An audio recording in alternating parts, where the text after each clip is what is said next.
வணக்கம். இப்பதிவினை முதற்தடவை பார்ப்பவர்கள் அல்லது ஏற்கனவே பார்க்கத் தவறியவர்கள் சப்ஸ்கிரைப் பண்ணி பார்க்கும்படி தயவுடன் கேட்டுக்கொள்ளுகிறேன். பார்வைகள் பலவிதம். கடலில் விளையாடிக் கொண்டிருந்த சிறுவனின் செருப்பு காணாமல் போய்விட்டது.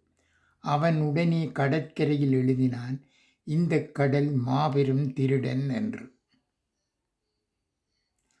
கொஞ்ச தூரத்தில் ஒருவர் அதிகமாக மீன் பிடித்து கொண்டிருந்தார்.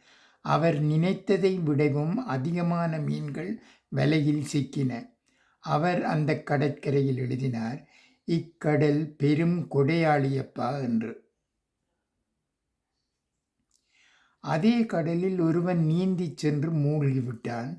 மகன் மீது அதிக பிரியமுடன் இருந்த அவன் தாய் அக்கடற்கரையில் எழுதினாள், "இக்கடல் மக்களை கொன்று குவிக்கிறதே" என்று. ஒரு வயது முதிர்ந்த மனிதர் கடலுக்குச் சென்று முத்துக்களை வேட்டையாடி கொண்டு வந்தார்.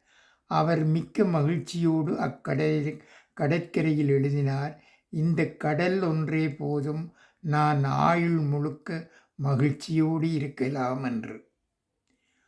ஒரு மாபெரும் அலை வந்து இவர்கள் அனைவரும் எழுதியவற்றை அழித்துவிட்டு சென்றது.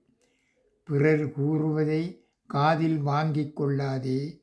இவ்வுலகை ஒவ்வொருவரும் அவரவர் கோணத்தில் பார்க்கிறார்கள். நீயும் தூய மனதோடு உலகைப் பார், அழகாக இருக்கும். நன்றி, வணக்கம்.